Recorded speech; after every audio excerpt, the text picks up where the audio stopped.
Alors, c'est donc parti pour la correction complète de la fiche variance et écart type sur les 3 exercices. Donc. Alors, pour commencer, sur le premier exercice, on nous demande de déterminer la moyenne et l'écart type de la série. Donc la moyenne, maintenant, on sait faire. Hein. On multiplie l'effectif par la valeur, on en fait la somme, et on divise par l'effectif total. On va trouver donc une moyenne de 6,65, c'est-à-dire 6,7 arrondi au dixième. Pour le calcul de l'écart type, on va donc utiliser cette moyenne, et pour chaque valeur, regarder l'écart entre la valeur et la moyenne, mettre au carré et multiplier par l'effectif. Donc pour la première valeur avec l'effectif 1, on fait 3 moins 6,65 au carré, le tout multiplié par 1. Pour la valeur 4, on va faire 4 moins 6,65 au carré, multiplié par 2, etc., etc. On fait la somme de tous ces résultats-là, on n'oublie pas de diviser par l'effectif total qui est de 40, et on va trouver la variance qui est de 2,6775.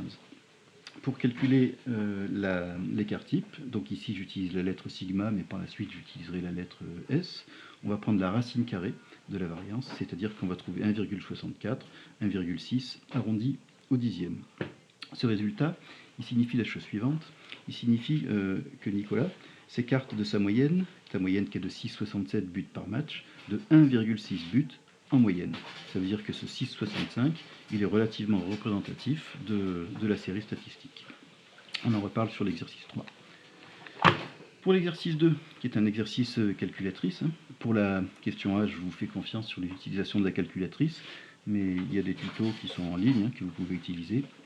On obtient une moyenne pour la série de 10,96 et un écart type de 1,04. Ensuite, on nous demande de regarder le pourcentage de valeurs de la série qui sont dans cet intervalle-là. Donc pour déterminer cet intervalle, d'abord on fait M moins S, c'est-à-dire 10,96 moins 1,04, ça fait 9,92, et puis M plus S, 10,96 plus 1,04, ça fait 12. Et donc on va regarder combien de valeurs de la série sont dans cet intervalle. On va trouver 10 valeurs, hein, je vous laisse regarder dans le tableau. 10 valeurs sur 21 en tout. 10 sur 21, ça fait 0,48. On obtient donc 48% des valeurs qui sont dans cet intervalle. Pour le deuxième intervalle, on multiplie par 2 l'écart type. Hein. On va donc trouver 8,88 et 13,04. Cette fois-ci, 20 valeurs sur 21 sont dans cet intervalle-là.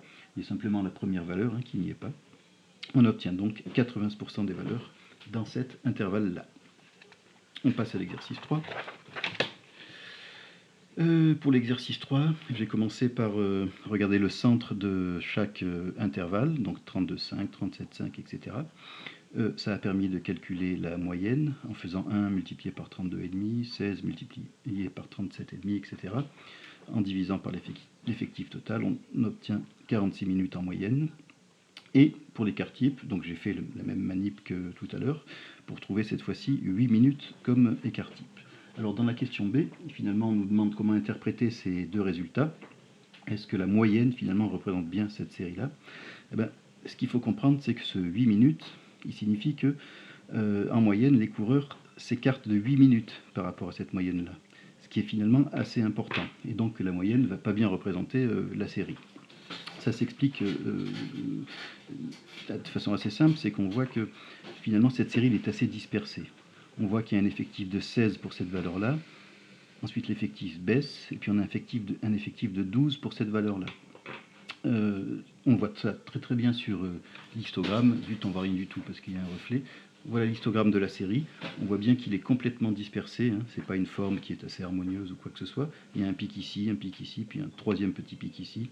Et donc finalement, la moyenne de 46 minutes avec son écart type de 8 minutes ne représente pas correctement cette série. Voilà pour l'interprétation.